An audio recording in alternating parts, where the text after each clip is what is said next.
Good afternoon, everyone.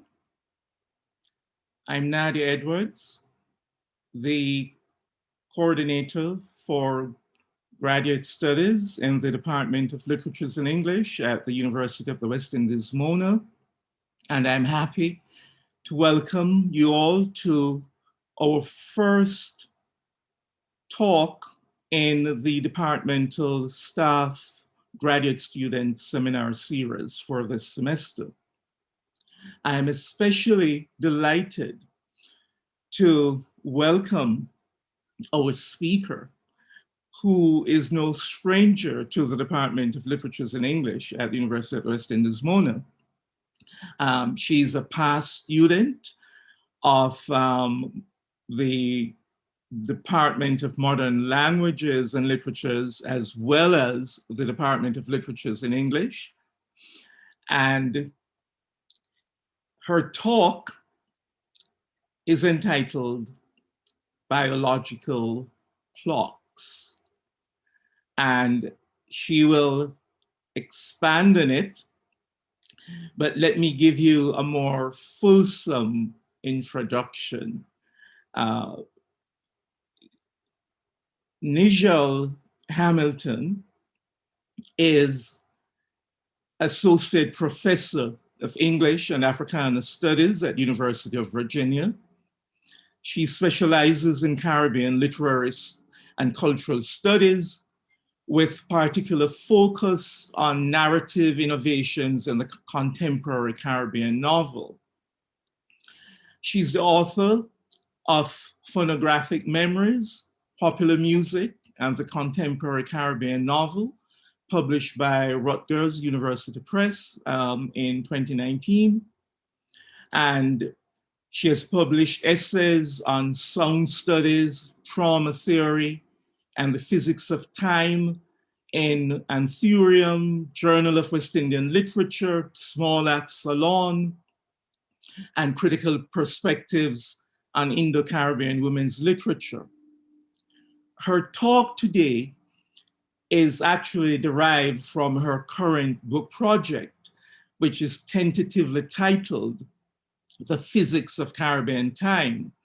And in this project, Njelle Hamilton reads recent time travel novels through the lens of physics and Caribbean theory.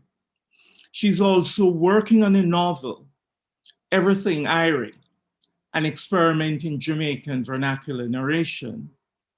Her short fiction appeared most recently in the journal Pre-Caribbean Writing.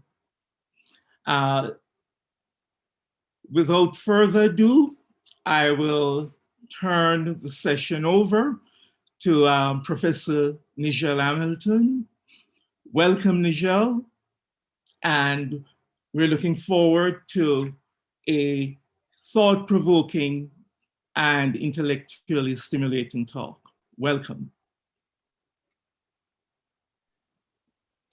Thank you. Thank you so much, Nadi, for that lovely introduction. And thank you to the Department of Literatures and English, my alma mater, for having me back, albeit virtually.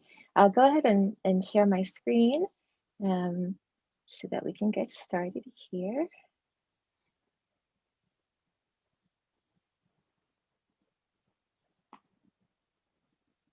Okay. So as Professor Edwards says, my talk today is part of a book-length project on Caribbean temporalities with while the region's literature is replete with explicit statements about post-plantation Caribbean temporality. I've become increasingly convinced that the treatment of time in speculative and science fictions offers us a kind of narrative laboratory to experience some of the unusual features of Caribbean time. So my book explores how time travel narratives from across the region interrogate Euro-American technologies of time and the logic of the colonial clock.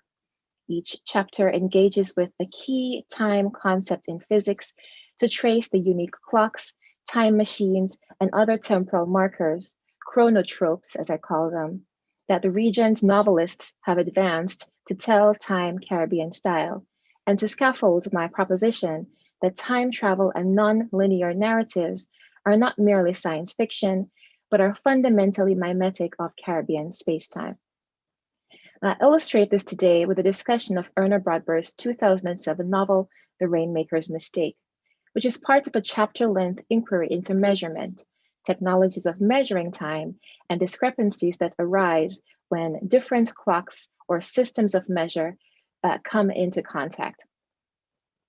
Bradbur's fourth novel traces how one fictional agrarian village comes to discover that the biological clocks of its inhabitants have been running much slower than that of towns outside, that their ages, calendars, and development are out of sync with the rest of the world.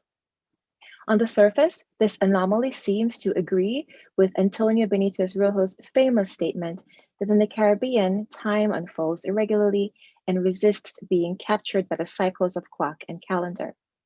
However, as I'll show, clocks and calendars in Rainmaker do move in a regular fashion, but those of this community do not synchronize with time elsewhere. What we're witnessing then is an Afro-Caribbean version of Einstein's special theory of relativity. In particular, the notion that, quote, clocks carried by different observers moving in relation to each other do not necessarily agree. Thus, time is personal and relative to the observer who measured it. Departing from the traditional phenomenological or sociological explanations of what Saidiya Hartman calls slavery and its afterlives, the Rainmaker's Mistake suggests that the plantation deployed technologies of time manipulation to regulate labor and reproduction for the benefit and leisure of white masters, pinning enslaved peoples to timescales at odds with normative time. The novel's temporal anomalies peel back the erroneous common sense perceptions of time to reveal the underlying principles of the cosmos, while also exposing the impact of science and techno-capitalism on the Caribbean. Rainmaker therefore suggests that colonization fundamentally tampered with the geography of the Caribbean and the biology of its peoples, such that temporal conditions only associated with the cosmological or quantum scales have become normative in this space. The implication is that we might have to turn to speculation, fiction, and time concepts at the forefront of physics to account for the non-intuitive features of Caribbean spacetime. The Rainmaker's Mistake is premised on a number of temporal anomalies that at first appear to be a function of what Kelly Baker Josephs calls a heady combination of fantasy, fairy tale, folktale, and myth. Its world-building opening pages set up a fabular mythical place, a 1,000-acre patent or plantation comprised of a group of 100 laborers unearthed as fully grown brown yams from the soil that their maker, Mr. Charlie, a white yam, has inseminated. These childlike yams happily lend their creative energies to cultivate and develop the property in the three distinct age groups into which they are born. Adults who create, youths and teenagers or a picnic gang who maintain, and babies and toddlers as yet too young to work, but whose entire purpose is in preparation for eventual labor. The novel's premise thus wonderfully tracks with Sylvia Wynter's description of quote, the Caribbean area as a classic plantation area, since many of its units were planted with people, not in order to form societies, but to produce single crops for the market. Queenie, or reference frame and primary narrator, is just about to turn 6 years old and is thus on the cusp of transitioning from the freedom of baby play and leisure to the picnic gang. But a series of strange occurrences disrupts this progression.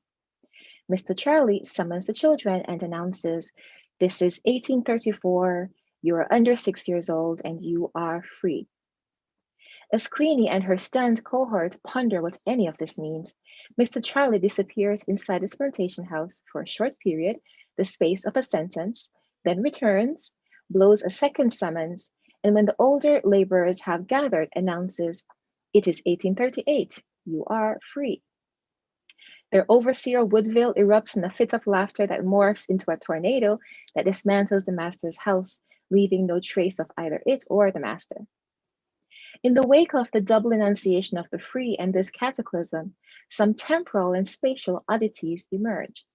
The community remains rooted to the spot, standing still for a period of time only marked by the silting over of the aqueduct until it made small rivers separating us, Woodville on one side, Isis, one of the older women, and Sally Water, a baby, on the other, and the rest of us in between. Three separate continents, three sides of each washed by water, the fourth connected to our past.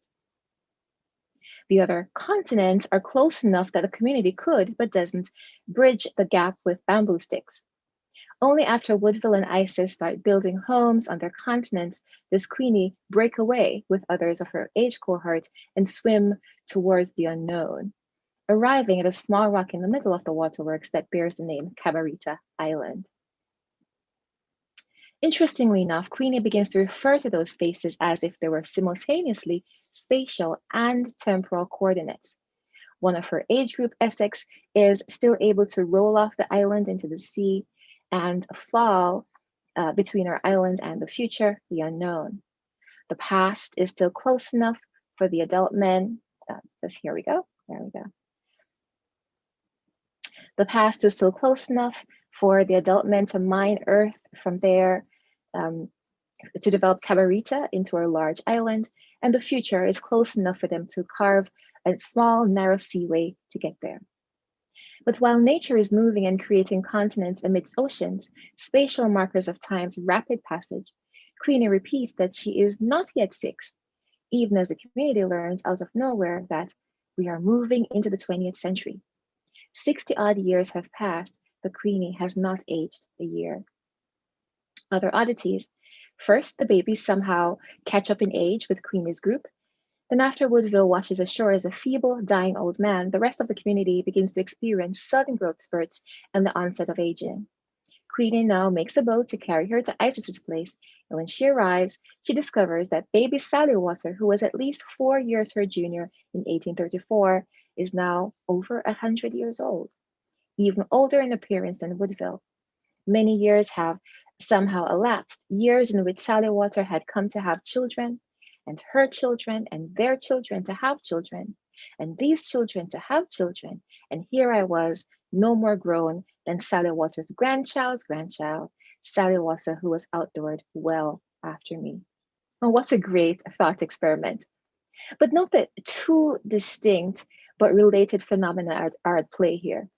From Queenie's perspective, what in physics we call the reference frame, space has expanded rapidly within what seems to be a short time. But time is also moving forward rapidly in other, now distinct geographic coordinates in relation to Queenie and Cabarita.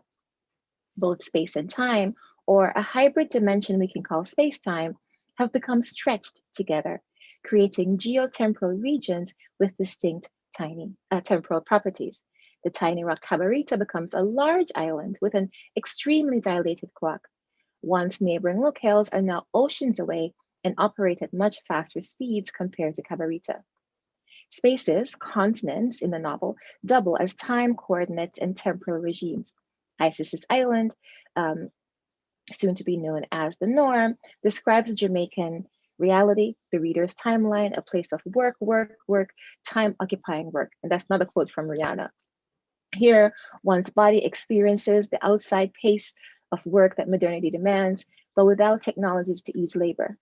The future, a space north of Cabarita, only accessible by sea, maps to an alternate Jamaica with many seductions, both sexual and technological.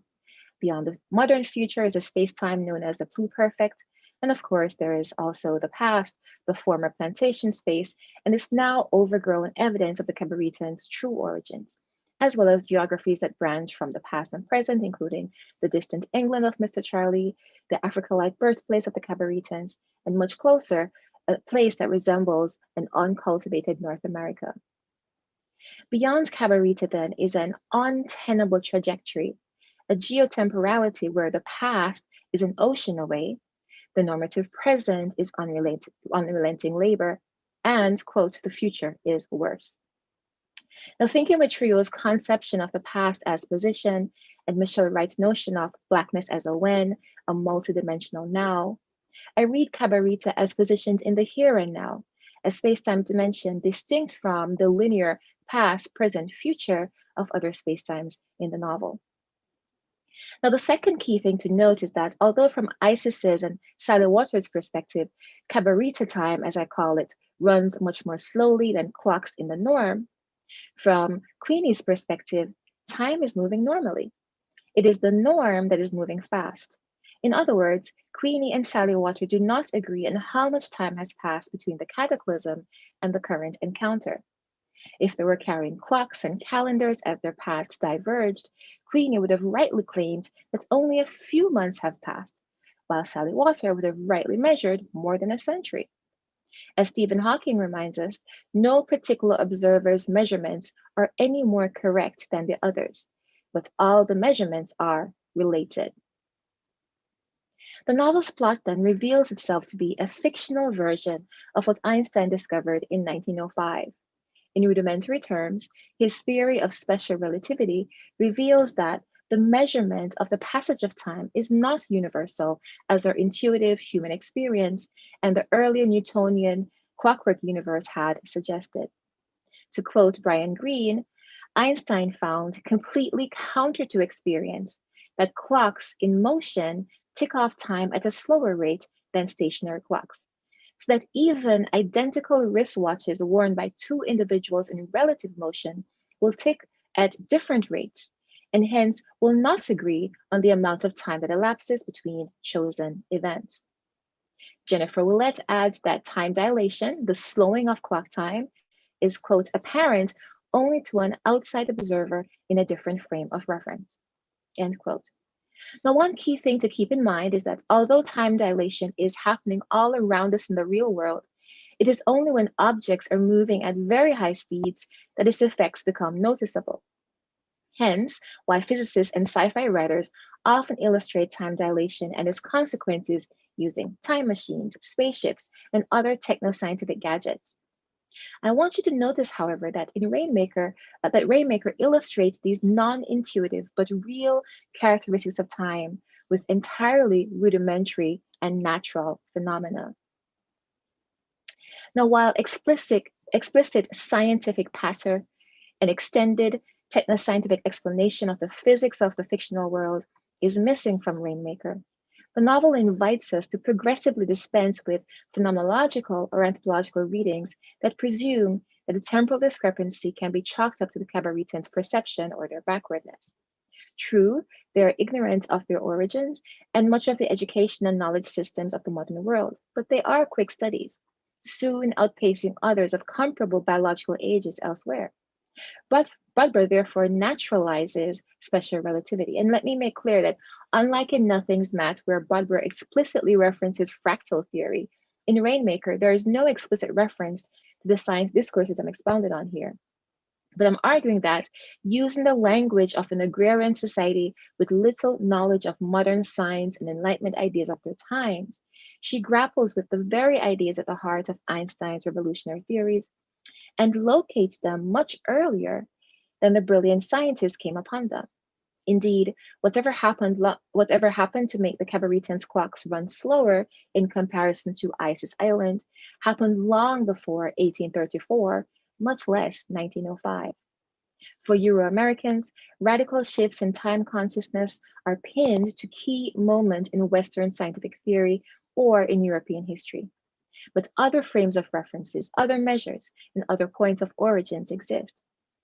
In Bradbury's novel, Caribbean peoples experienced natively something akin to time dilation long before science would even imagine, much less prove, that such a thing exists.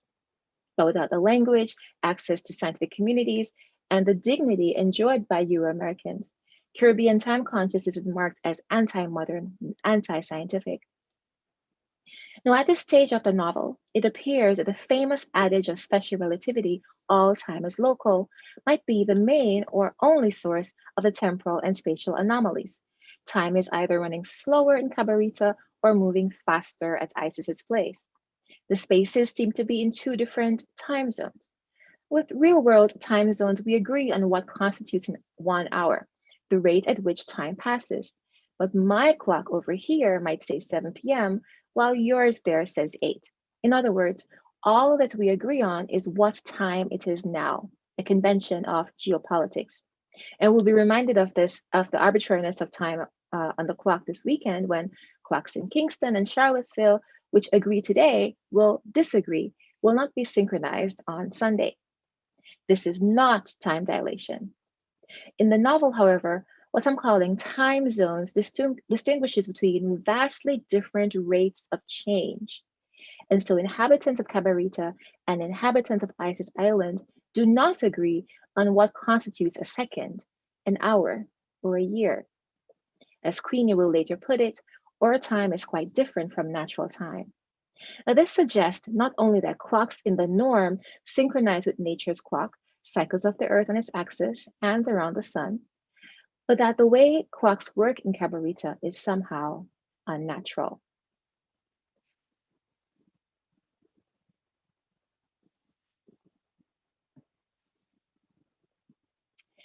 Now, many of the tropes of science fictional time travel emerge from some of the counterintuitive consequences of Einstein's theories. One of these is the so called twin paradox. In the scene that I described earlier, Butler quickly replaces the fabular, fantastic origin myth of yam biology with the even trippier idea that the Cabaritans are in fact quite human, but with an abnormal biology. And we are given a set of people, a norm against whom to measure this, the people from Isis and Sally Waters' place. Now, at this juncture, Queenie asks to see a young woman like her in physical development and is introduced to a 16-year-old named Janique. As Queenie terms it, she sets her age at 16 from that moment, around 1995 in norm time. And now, with a norm twin and a normative measure for her queer biology, Queenie can more readily measure the extent to which hers and Janique's biological clocks remain misaligned. In a few norm years, when Janique has entered university, Queenie, now over 100 years old, in symmetry with fellow Cabaritans, but with the appearance of a 20-year-old in symmetry with Janique, quickly catches up with and surpasses her norm twin intellectually, accomplishing in a few norm years what it would take Normians lifetimes to do. So Bradford's version of the twin paradox is therefore not about the discrepancy in ages and clocks when one twin speeds away in a spaceship, then returns. Rather, it manifests because Cabaritan bodies have been decoupled from normative temporalities so that their true biological ages are never really in sync, even if their bodies appear so.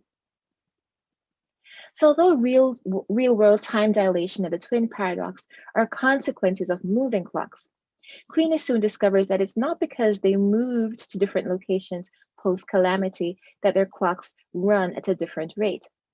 It is because they were repeatedly moved before, transplanted to the plantation, regularly drugged and kidnapped at night, then brought to some undisclosed location and operated on. Their biological clocks were set, pinned, and fixed to age cohorts that correspond to particular categories of labor that Mr. Charlie wants to extract from them. The term age set, which we had hitherto read as a simple factual descriptor of age mates, is therefore a literal description of what we can call a plantation technology. I consider Charlie's word science, the very first words of the novel that acts as a kind of zombifying origin myth, as one of the technologies that's operated on the Cabaritan's biology. And I'm reminded here of Catherine McKittrick's claim that, quote, origin stories can have an impact on our neurobiological and physiological behaviors, end quote. With early extended descriptions of the annual ceremony called Founders Day, Queenie clues us in to the ways that Mr. Charlie regulated and distorted the circadian rhythms, the body's internal clock mechanism of the Cabaritans, to create an illusion of natural time. There were days so long that the sun shone when it should have been night and kept us from sleeping. But there were times when Mr. Charlie made us long, black nights, and we would fall fast asleep from what seems like midday. The day before Founders Day was one of those sleeping times. Now, Bradbury plays a bit fast and loose with the details of the medical interventions that dilate the Cabaritans' biological clocks. Queenie discovers scars at their necks and throats, markers of singular or multiple operations. And once she has studied medicine, anthropology, sociology, and many other ologies, she's got time, she's later able to tell her community about thyroid glands, endocrine glands, pituitary glands, and how they control the growth parts of the brain. Putting the decades or centuries long inquiry, discoveries, and hypnosis induced memories together, Queenie deduces that an initial group of cosmopolitan Africans were tricked into a gentleman's agreement and then neutered and lobotomized, made to forget their past and surrender their labor to European masters. Something was done to make us forget that we were ever at any other stage than the one in which we entered work. They were transformed physiologically and psychologically into retarded people, kept at our particular task for eternity, the big ones at cutting canes, the small child at weeding canes. Christina Sharp puts it eloquently In the Wake. This is Black life in the wake. This is the flesh. These are the bodies to which anything and everything can be and is done.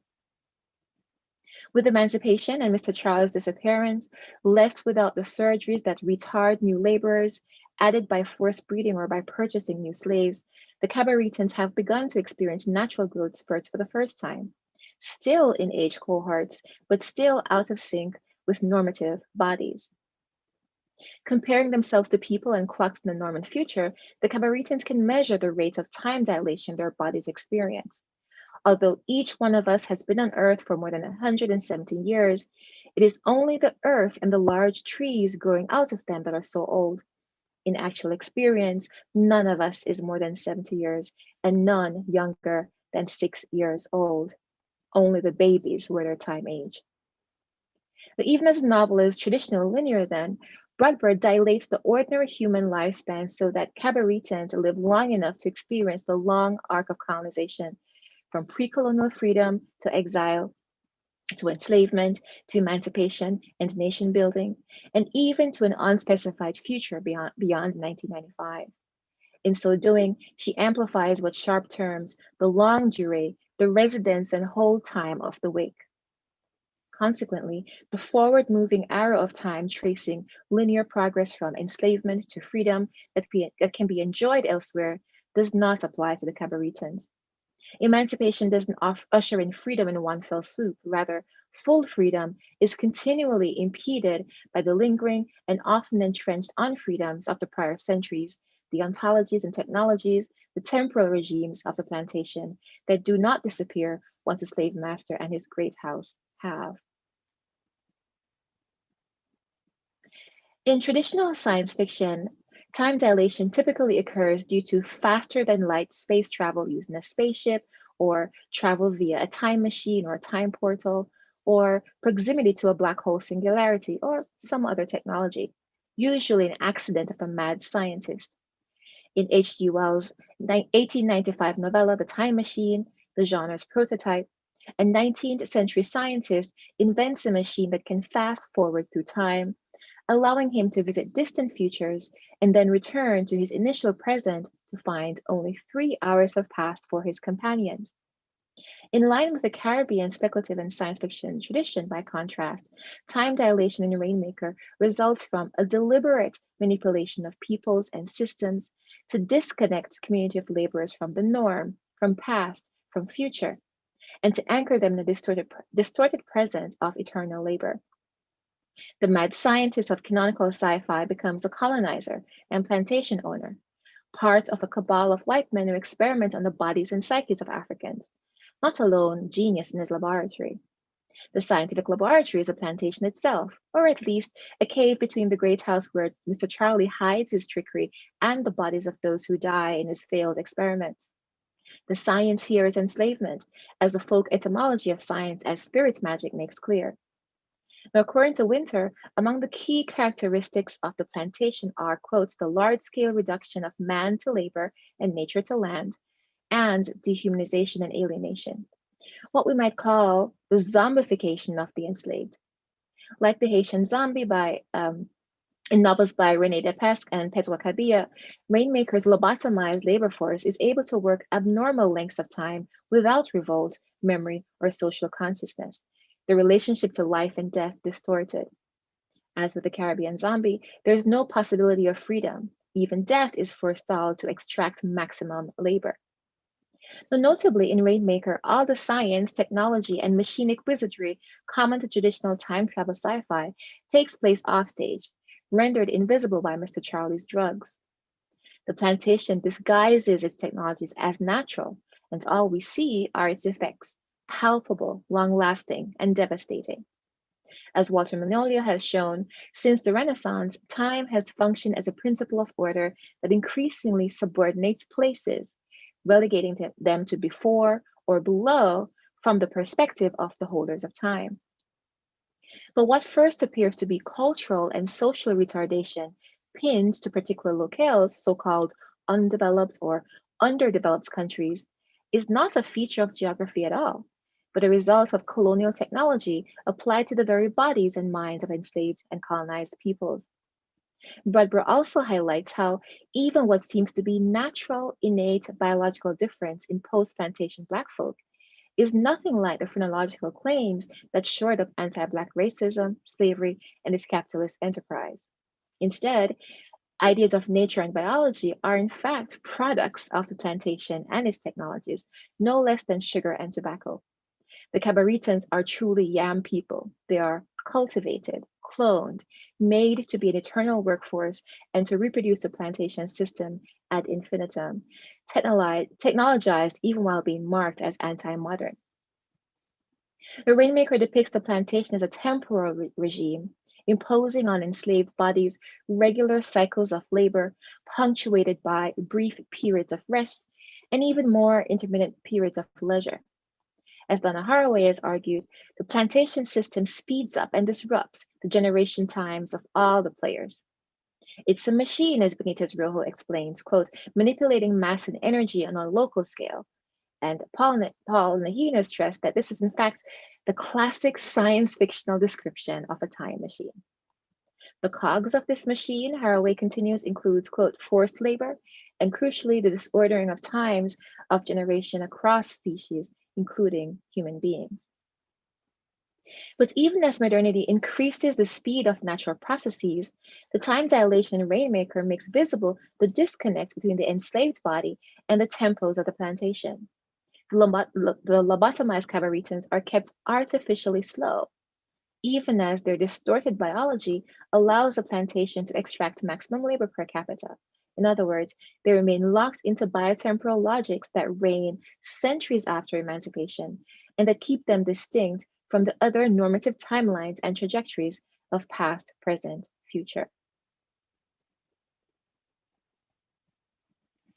Now, with reimagined sci fi time travel tools, however, Bradbury enables Cabaretans to traverse these geotemporal zones in ways inaccessible to real world, formerly enslaved peoples.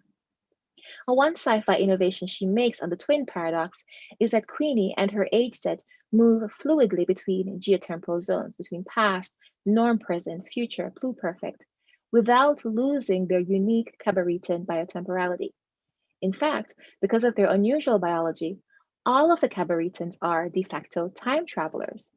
In Rainmaker, Bradbury moves time travel from an effect of techno-scientific invention or discovery to a natural phenomena that occurs when biotemporal beings, of course made unnatural by capitalist tampering, move through space and into other spatiotemporal dimensions. In other words, it's their bodies that are the time machines, their bodies that are the clocks.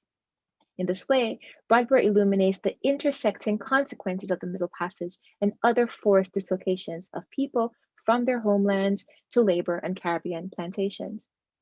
The biotemporal anomalies of the Cabaretans dramatize how Caribbean people's time conceptions become disordered as they break symmetry from their pre colonial ways of knowing as a consequence of transatlantic travels in vessels not unlike the time dilating intergalactic travels of sci fi denizens, and with their embedding in new geotemporal zones where they must adapt to imposed rhythms of labor and the increasingly fast tempos of industrialization and modernization. The time travels of the Cabaretans demonstrate that they're not inherently incapable of operating in modern time. Their travels show them calibrating with, even mastering the regimes and clocks of other time zones. In addition to Queenie, we see a number of others moving between Cabarita and other zones in seemingly rudimentary transports they build from their own labor, using elements of nature. Except for Essex's plane, these are not described as particularly high tech. Queenie zips to and from the norm in a kayak she crafts from a tree trunk. Their elder London travels by boat down the narrow seaway to and from the future to trade for modern gadgets and amenities. Essex, for his part, flies to and from the past in a seaplane. These seemingly rudimentary crafts function much like spacecrafts and trains in thought experiments and real experiments about the physics of time. The novel therefore reframes what is a technology and who has the capacity to invent and capitalize on them. While what Booker and Thomas see as the curiosity imperative of Euro American time travel stories remains present, the Cabaretans' inventions and travels do not emerge from a colonizing or escapist curiosity, nor from the accidental discovery of a mad scientist. Instead, they emerge from a quest for self knowledge, a communal quest to discover, quote, the truth of our being. That these travels are the closest the novel comes to sci fi time travel underscores how the mainstream tropes derive from cultures and people who have leisure and freedom, but based on labor elsewhere, offstage or offshore, in colonies and so called third worlds.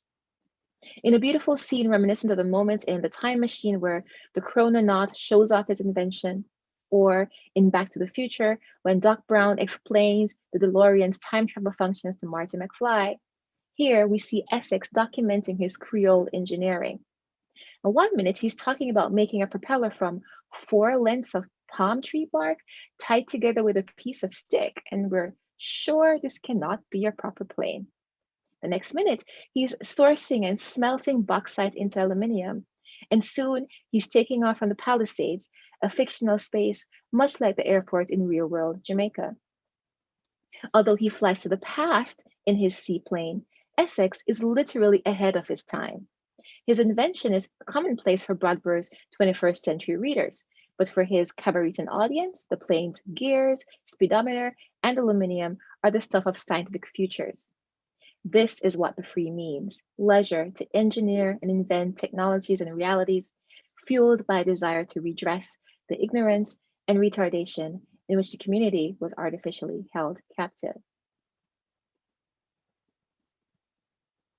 Now, mainstream sci fi narratives are often thought experiments about science and technology, about the ethics and politics of advancements. Others are sciencey versions of the typically white male colonialist imperative to discover and explore other lands, to chart the unknown and experience individuation and freedom. But as I hope I've shown here in brief, the Rainmaker's Mistake and the other time travel narratives I examined throughout my book are best read as thought experiments about the nature of Caribbean time and narrative laboratories Caribbean authors use to manipulate and disorder time to give language to post colonial experience. Bradbury herself refers to her novels as, quote, social science treatises and works of political propaganda, end quote. The Rainmaker's Mistake was even inspired by a series of lectures that she delivered in 1996 and 97 to the community at Woodside Village in St. Mary, Jamaica, later published as The Continent of Black Consciousness. If the plantation was a system of chronopolitics, as Kodjo Eshun terms it, time as power and power over time, then African diaspora writers have sought to reclaim and re engineer time to subvert the trajectories of the Western system with its unlivable present and dystopian future. Michael Dash has contended that reconceptualizing power is key to Caribbean aesthetics, which often include poetics that seek to repossess time and space. The Rainmaker's Mistake belongs to an emergent tradition of time-bending Caribbean novels that deploy the speculative mode and or theoretical physics, but not just to seek out alternatives to conventional realism and linearity for narrating the realities of the Caribbean space, but particularly to disrupt what Deborah Thomas calls the temporal regimes to which post-colonial sovereignty projects have been tethered. Now, as I mentioned above, and in line with Jamaican history, Mr. Charlie makes two distinct emancipation proclamations, but 4 years apart. The first to those under 6 years, those in leisure, the second to those older, those under labor. But you'll remember that the two events seemed near simultaneous to the Cabaretans. And one of the so-called paradoxes of special relativity is the notion of the relativity of simultaneity. According to Jeffrey Bennett, our old common sense tells us that everyone must agree on whether two events happen at the same time or if one event happens before another. But special relativity tells us that observers in different reference frames do not necessarily agree about the order or simultaneity of events that occur in different places. But everyone must still agree about the order of events that occur in a single place.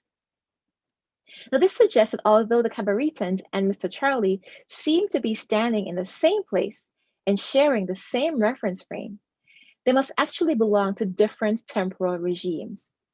One in which 1834 and 1838 are the same day, another where they are 4 years apart.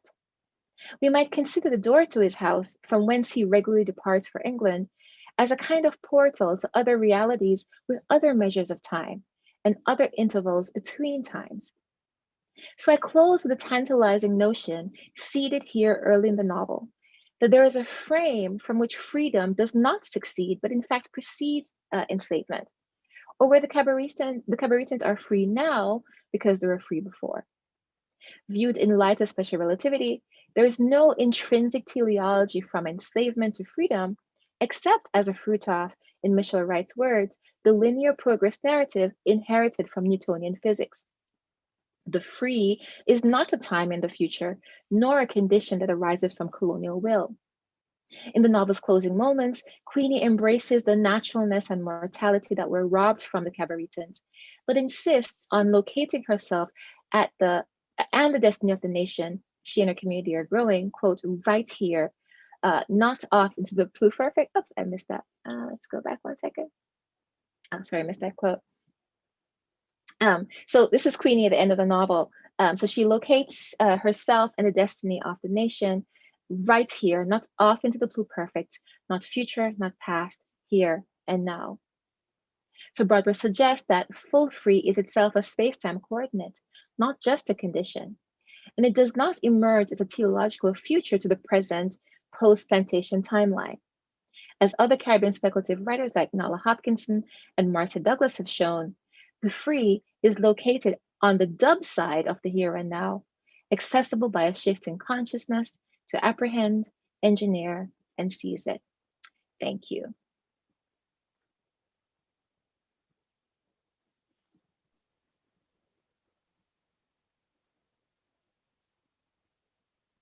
Thank you, Professor Hamilton, for that mind-expanding reading of Brodber's reengineering of time and space in The Rainmaker's Mistake. I am sure that the audience will have questions, so I'm waiting to get some questions in the chat, questions and comments. For those of you who are watching the live stream, please feel free to put your questions and comments in the chat, and they will be passed on to Professor Njelle Hamilton. But while we're waiting for those questions and comments, Njelle, I just wanted to raise one question. And I was thinking while you gave that very thoughtful, meticulous, and incisive reading of Brodber's use of, for want of a better word, let us say, Einsteinian spatiotemporal concepts.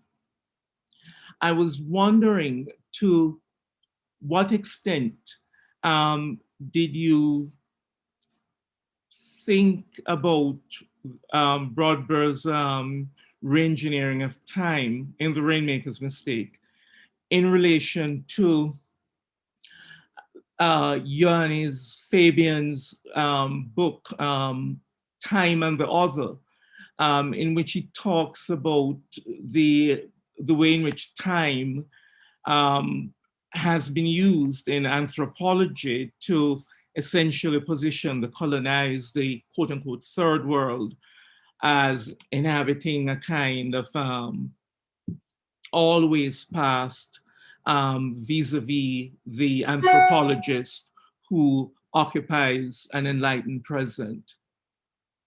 I was wondering, to what extent did you glimpse any connections between Brodber's work and the work of Yannis Fabian, and that disciplinary critique of how temporality is deployed in anthropology. And Brodber herself, being an anthropologist, I was wondering if you saw any connections there, and if that could be incorporated into your own fascinating reading of Brodber's futuristic and time-bending deployment of these concepts. Thank you for that question, Nadi. Certainly, I think that there still is a prevailing notion that there are regions of the world that are behind the kind of normative pace that modernity and the West have set. But this is becoming also a predominant thought in Afrofuturism. So a sort of turning away from kind of notions of modern time and its trajectories have often lent themselves to discourses about, okay, so kind of Black folk have a different time concept, nonlinear concepts, and so on.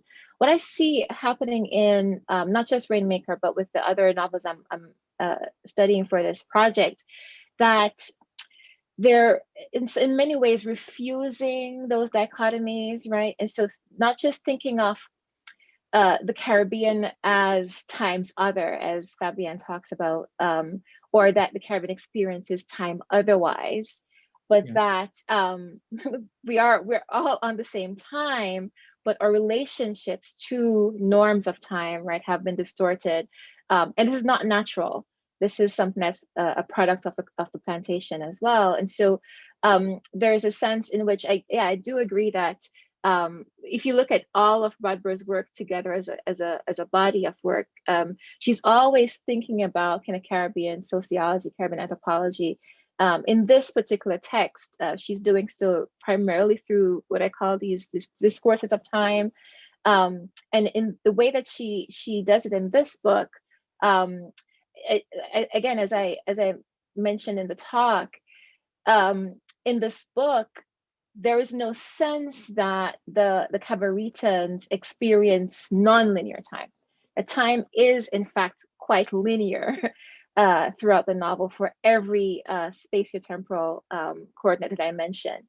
But that the ways that the Cabaretans are able to move across these zones, right, is what's been created by the plantation. And so there is no, their readings of this novel, there are only a few readings of the novel, but one of the predominant readings is that Brodber is drawing on sort of West African temporality, kind of more circular, spiralic notions of time. I don't think that's actually or necessarily what's happening here. The novel is indelibly linear, but what we're seeing is not that time is non-linear for some people, or that some people are behind time, but those are products of the plantation itself.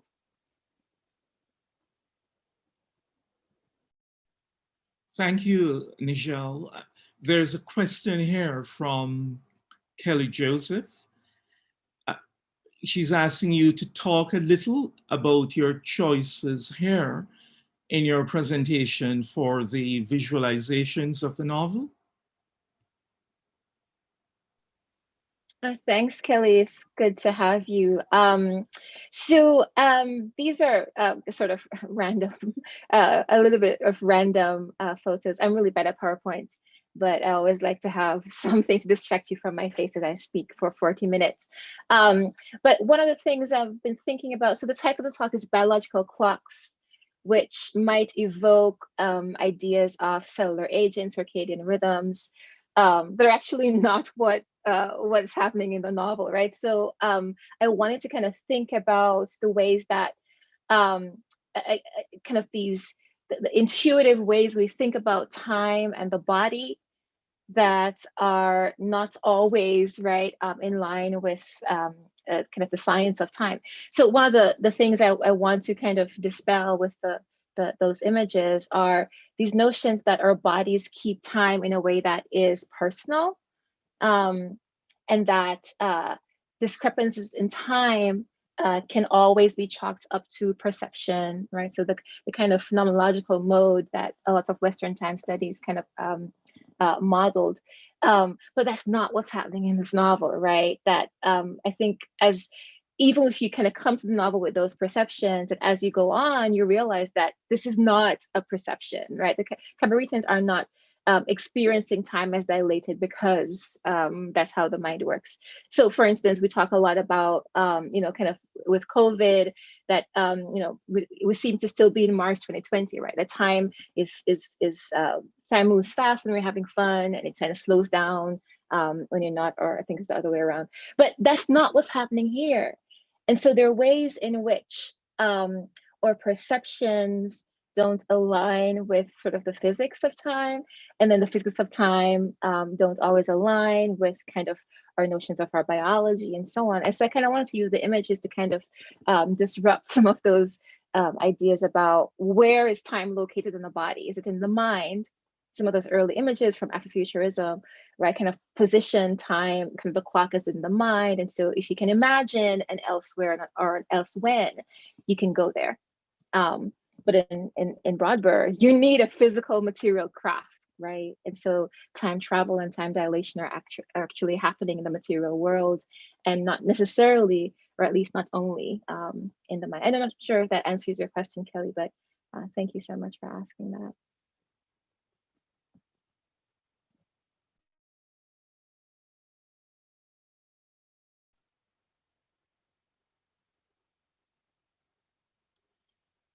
We're still waiting for some more questions.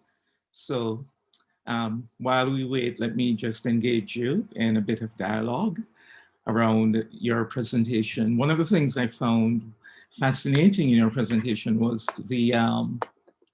your analysis of Broadbur's use of of technology of these various machines, and the way in which the bodies of the Cabaretans, as you stated, become time machines. Um, and I was jumping a little outside of the Rainmaker, thinking about the ways in which Broadbur's fiction is permeated with these tropes of machines in Louisiana, and in Louisiana, where the tape recorder becomes the machine, the technology, the machine and the technology of choice for effecting transitions between past and present as well, and between the living and the dead. So I suppose my question is, are you in this book project, are you including other books by Broadbur in terms of working through these concepts, or your Broadbur chapter is devoted solely to the Rainmaker's mistake? Thanks. Yeah. So far, it's primarily the Rainmaker's mistake, just because there are so many really great. There's so many great temporal references throughout Caribbean literature, not the least Caribbean fiction, and so the project began as a kind of broad project about Caribbean time, and there's just too much, and so I've narrowed it down to kind of time travel narrative. So narratives that are explicitly focused on time, temporality, and time travel. So a text like Louisiana kind of appears in a kind of the broader context of Caribbean temporality and theorizing about the region's temporality.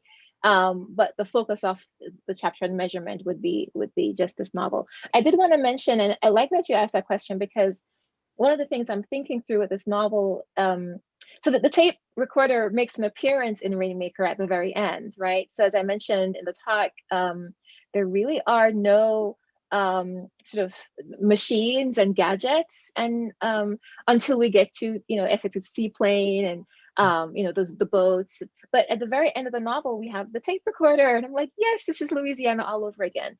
What's interesting about these two novels is that, as you mentioned, Louisiana, the tape recorder allows characters to kind of connect to memory, to retrieve memory. But I think in my first book, I talked a little bit about actually read Ella as part tape recorder. So I feel like in both novels, Bradbury is she neither privileges the gadget nor the body, right, or the kind of embodied material, non-technological subject. But she often suggests that we need a multiplicity of things. We need the tape recorder, the gadget, and also Ella, because then she remembers and she retrieves things beyond what the tape recorder has captured.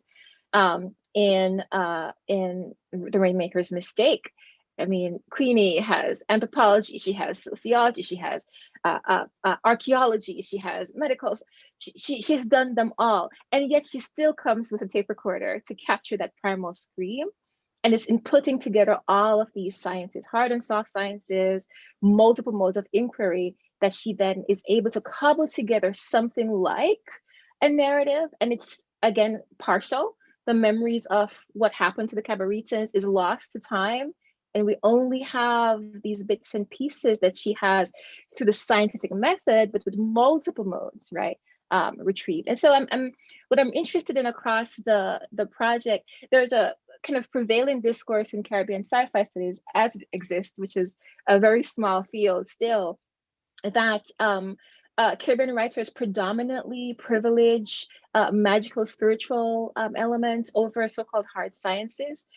And that's true for some of the authors that I've found, but it's not always true. There are writers who kind of do kind of hard science, space operas, like lots of gadgets, without leaving behind the spiritual, the mythical, the fabular elements from the Caribbean.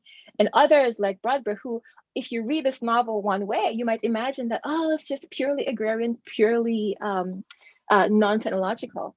But it is it's the fact that it's invisible that's the point, I think. And so I think she kind of brings back the tape recorder as a gesture to her own kind of process, but it's not only the tape recorder. It's tape recorder plus, right, other modes of inquiry and recording and remembering. Thank you. There's a question from Matthew Chin, relating to the issue of the relationship between temporality and relations of power. And the specific question is, can you talk more about the implications of Bradbury's evocations of chronopolitics for how we think about ways of unsettling the plantation logics? What are the ways that this may occur temporarily? Yeah, thank you for that question, and I'm glad you're here, Matthew, although I can't see you. I've been thinking a lot about, so one of the novels that well, kind of really formative in my thinking, but probably won't appear very much in the book, is Nala Hopkins's Midnight Robber. And sort of as I've been researching for this chapter and getting into Black time and Black geography studies, anthropology, as you mentioned earlier, Nadi, one of the things I've come back to with Midnight Robber, there are lots of wonderful readings of Midnight Robber, but I'm thinking a lot now about the dual dimensions of that novel. So you have this opening, super futuristic technological Toussaint, and then the seemingly anti-modern New Halfway Tree. And you leave from one, this ideal space of Black futurity, to this other one. And every time I teach that novel, I always, have students really think about why would you leave this space to go to this other space, with all this labor and bush and, all the technologies you've left behind and so on. One of the things that I've been thinking about, and I kind of mentioned it a little bit at the end of this talk, and I want to think more fully about, is this notion that in Afrofuturism, through this notion of chronopolitics, that there are trajectories that the plantation set in motion, right? So imagine the plantation as a machine, and we're on the machine and we cannot get off.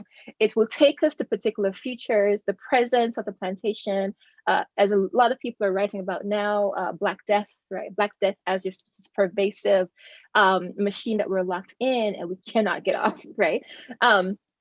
That the trajectories of the plantation, even when we think that might get us to some interesting Black futures, like in Toussaint, maybe they're not actually ideal, right? That, okay, in the future, let's say we get to a post-racial state, what other hegemonies, what other hierarchies, what other forms of oppressions might we introduce? And there we have species, right? So now we're the AI become, right, the Black folk in Toussaint. And so there's something that Hopkins is suggesting, that we actually have to get off of this timeline. We have to exit this dimension and find another space, another dimension where we can imagine alternative ways of being, ways of knowing that are not derived from, that do not connect to the linear trajectory from the plantation. And it doesn't mean that, so, New Halfway Tree is not ideal, right? When we move, we bring our human hierarchies with us. But in New Halfway Tree, we find these other modes of being kind of through nature, right? Through nature that might seem anti-technological, but actually reveal different types of technology, right? So all the birds and the flora and the fauna are highly developed in ways that we would have missed, right, with the lens of the plantation. And so I'm thinking a lot with the entire project about the trajectories set in motion by the plantation, and how do we actually exit or find alternatives or tap into those alternatives even while in the plantation timeline, right? And so a lot of one of the P's, there are 3 P's in the book. One is physics, the other is politics, the other is poetics. And the poetics part, I'm thinking about the fact that so far, all the novels that I'm thinking about have a sort of ethical component, that they implore the reader, right, to do something beyond just reading the book. So as I mentioned, Broadbird talks about her novels as kind of propaganda, right? There are other novels like Rita Indiana's Tentacle I've recently written about, where there's a sense in which you, the reader, must do something to prevent the future from happening. And so I'm thinking about this notion of time and the otherwise that Fabienne and Deborah Thomas and others are talking about, where you enter the world of enter the fictional world, but you in the real world have to respond. There's a call and response, and the real change that can happen requires you in the real world to take something from the text and kind of move forward. And so the materiality of that, right? And the kind of the novels as time machines in their own right, moving you to that new future outside of the plantation system, I think is what's predominant in some of the texts. And they're primarily female authored texts. And I don't know if that's significant. I'm sure it is, but I don't know what to do with that yet. So, yeah. Okay. Thank you. There are 3 sets of questions. And let me just begin with a question from Donnet Francis, where she says, your talk seems to straddle between Afro-pessimism and what we might understand as an Afro-optimism by way of Caribbean science fiction. and how it gets us to rethink or quote, realize time, unquote. So how do you situate your project in this continuum between Afro-pessimism and Afro-optimism? And should I give you all three questions? Sure. I'm not sure how much time we have, so if Right. Okay. if you So, wanna. all right. So the second question is from Isis Simaj Hall. Um, can you talk a bit more about the sci-fi space of the plantation? And the third one from Sade Storts, I think, um, asking you to talk more on the differences and connections between telling time through a clock and manipulating it through a machine. Very interesting questions. These are great questions. Thank you. Thank you so much. So to the question of Afro-pessimism, Afro-optimism, so I don't think that I would use those terms. I'm really grappling with even just language. So a very early iteration of this project was trying to figure out if Afrofuturism as a category is even a good fit for work in the region. And I know Kelly Baker Joseph has written about this and really kind of pioneered some thinking about this. In the Rainmaker's mistake, that these terms can be applied more readily than in other works. There are novels that I read that are about the Indo-Caribbean or the indigenous Caribbean experience, and so I want to not privilege Blackness and Black discourse necessarily, right, in my work. But for this book, one of the fascinating things to me is that the book is actually has an actually optimistic ending. I mean, optimism is kind of strong, but it's not the dystopic ending of many of the other works that I write about in the project. In other texts, I'm thinking of Tentacles I mentioned before, Marcia Douglas's Marvelous Equations, Karen Lord's The Galaxy Game, even Yoss's Planet for Rent, some of the works that I'm thinking about. They often end, kind of close the curtain before we see kind of choices that characters make that might change something and kind of take us up, if optimism is up and pessimism is down. So we often don't see, right, the futures that they pretend, or we begin with the future and a choice must be made to either prevent or kind of correct that future. Then in a number of others, including Yoss's Planet for Rent, what they suggest is that the Caribbean is that Labargia. We've seen what has happened in the past. And so even the futures only amplify the inequalities and oppressions that we've already experienced, right? And so even if we have spaceships and time machines, maybe it won't be Black folk anymore. Maybe it won't be Caribbean people anymore. Now it will be all of Earth, all of the Earthlings, right, facing aliens. But now we will become, right, where everybody will become kind of the Black folk of the planet. So there are ways in which Caribbean peoples have been thinking about what are the possible futures, but not in the kinds of escapist, sometimes idealistic ways that mainstream sci-fi will imagine those futures. For Caribbean writers, they're always thinking about, well, we know, we've been there. We know what will happen when, right, these futures emerge. And so that is I would say that most of the texts that I'm looking at have either a kind of ambivalent ending or a dystopic ending. But Rainmaker does not. Even though the past cannot really fully be recovered, they actually really don't know what has happened to them. The novel is really based as a call and response, question and answer. So they're just kind of posing questions and surmising and deducing what has happened to them. So they don't really know, and they can't correct any of it.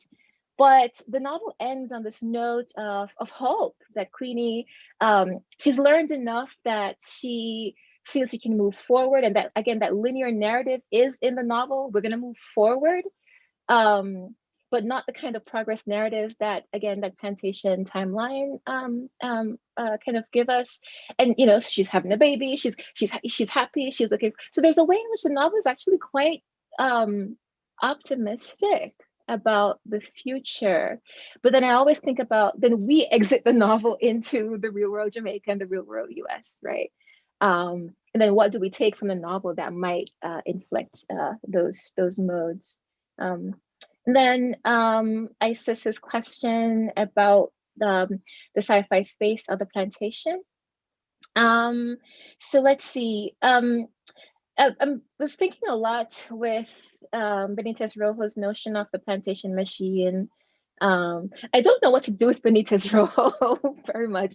Benitez Rojo and Sylvia Winter, I don't know what to do with, but I know I must do something with them. But there's a lot of language in Benitez Rojo where he talks about the machine and the machinic nature of the plantation, what it disrupts, what it systematizes, that I think is really useful for thinking about the ways that labor had to be regulated, labor had to be co-opted, it had to be systematized, right? In ways that, quite rightly, if you think about some of the tropes of sci-fi, they are really very similar, right? That this is a mechanism for moving people in a systematic way, for producing products in a systematic way, and that's what a machine is. That's what the technology is, right? And so, and this is not, I'm not original about this. This is kind of a lot of the work that people have been doing with sci-fi, kind of Afrofuturism and Black sci-fi, right? Thinking about the ways that we can use the language of Afrofuturism and sci-fi to talk about the real, which is the plantation and the post-plantation experience, and that things like spaceships we've already seen, right? Those slave ships were spaceships if you just kind of open your imagination, right? And so that the similarities are uncanny, right? Is kind of the discourse that we've been working with. Yeah. Sari, there's an Oh, and then Shade's question. Could you remind me, Nadi, what Shade's question was? The differences and connections between telling time through a clock and manipulating it through a machine. Yeah, well, traditionally, when I think, so there in physics, a clock is just any system with a regular cycle, right? And so when I say clock, we don't want to always imagine like a physical clock or a watch or a timekeeping or time measuring mechanism. So we want to think about the fact that time travel is uh, time is one of the dimensions we don't control our movements through. We can move through space. We can decide if we want to go forward or backward, left or right, stand or sit, but we really don't control our movement through time, right? And so clocks measure, in a sense, our lack of agency in time.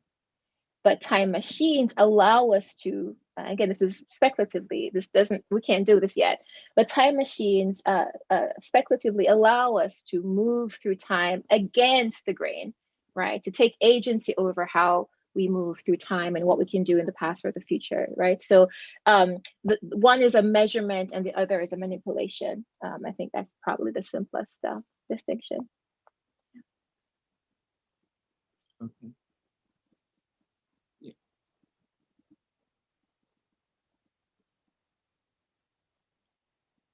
Okay. Those are the questions. I don't see any more questions or comments. Thanks everyone for those wonderful questions. It gave me a lot to think about. I It's really appreciate all of you listening in and asking questions. it's been a very fruitful and rich discussion, and I really have to thank you, Njelle, for bringing the kind of sophisticated and incisive reading of Broadberg's work to a particular kind of, I was thinking, a fever pitch of, intensity, the blending of Einsteinian physics and, Caribbean decolonial poetics was just fascinating. And, on behalf of the Department of Literatures and English, I want to thank you for inaugurating our semester 2 staff postgraduate student seminar series. It has been a really wonderful start, and I thank you. And I want to thank the audience out there in cyberspace. I want to thank the members of the department and students and colleagues and friends and associates from all over who have tuned in to Njelle's talk. It has been a very enlightening and productive experience. And I thank you. Thank you so much, Njelle. Thank you, Nadi. Thank you, everyone. And hopefully next time in person.